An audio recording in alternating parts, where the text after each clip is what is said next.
আসসালামু আলাইকুম রহমতুল্লাহি ওয়া বারাকাতুহু।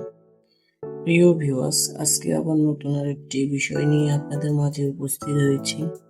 আজ যে বিষয়টি নিয়ে উপস্থিত হয়েছি সেটি হচ্ছে ছেলে এবং মেয়ে আপনি নজরবন্দি করতে পারবেন।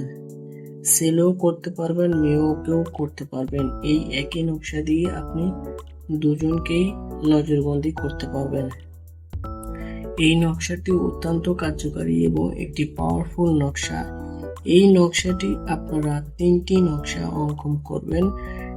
তবে যখনই আপনি এই 3টি নকশা অঙ্কন করতে যাবেন তখনই আপনার মুখে মিষ্টি জাতীয় এমন কিছু নিয়ে আপনি আপনার ওই কাঙ্ক্ষিত ব্যক্তিটির কথা ভাববেন আর আপনি একটি করে নকশা লিখতে থাকবেন। একটি করে নকশা লিখবেন আর আপনার ওই কাঙ্ক্ষিত ব্যক্তির কথা ভাববেন।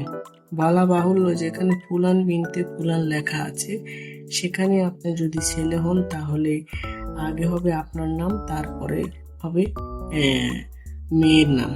তবে এখানে বলা বাহুল্য, নামের ক্ষেত্রে কোনোভাবেই ভুল করা যাবে না।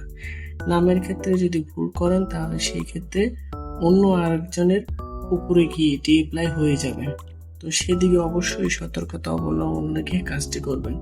দ্বিতীয় নকশা যখন লিখবেন সেম একই কাজ করবেন।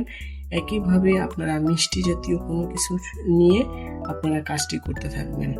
তৃতীয় যখন করবেন তখন একই কাজ, একই নিয়মভাবে কাজ করবেন। যখন আপনার 3টি নকশা অঙ্কন করা হয়ে যাবে, একটি নকশা আপনি মাদুলে ভরে আপনার ডান হাতে ব্যবহার করবেন আর আরেকটি নকশা যেই কাঙ্ক্ষিত ব্যক্তিকে আপনি নজরবন্দি করতে যাচ্ছেন তার বাড়ির উঠানের সামনে অথবা তার চলার পথে আপনি একটি নকশা ঘিরে দিয়ে আসবেন।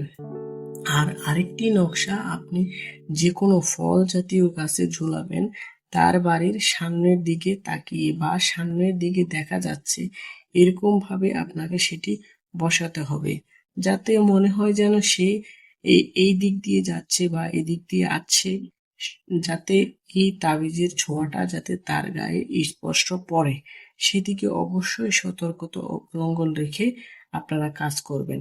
এছাড়াও কারো যদি বুঝতে কোথাও কোনো অসুবিধা হয় বা কোনো সমস্যা হয় তাহলে আমাদের হোয়াটসঅ্যাপ নাম্বারে কল দিতে পারেন অথবা ইমো নাম্বারে কল দিতে পারেন।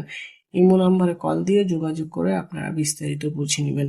আর এছাড়াও যদি এটার কোনো স্ক্রিনশট বা ভিডিও আগে ভালো করে দেখে বুঝে নেবেন, বুঝে নিয়ে তারপরে কাজ করবেন। তো আজ এই পর্যন্ত, ভালো থাকুন। আল্লাহ হাফেজ।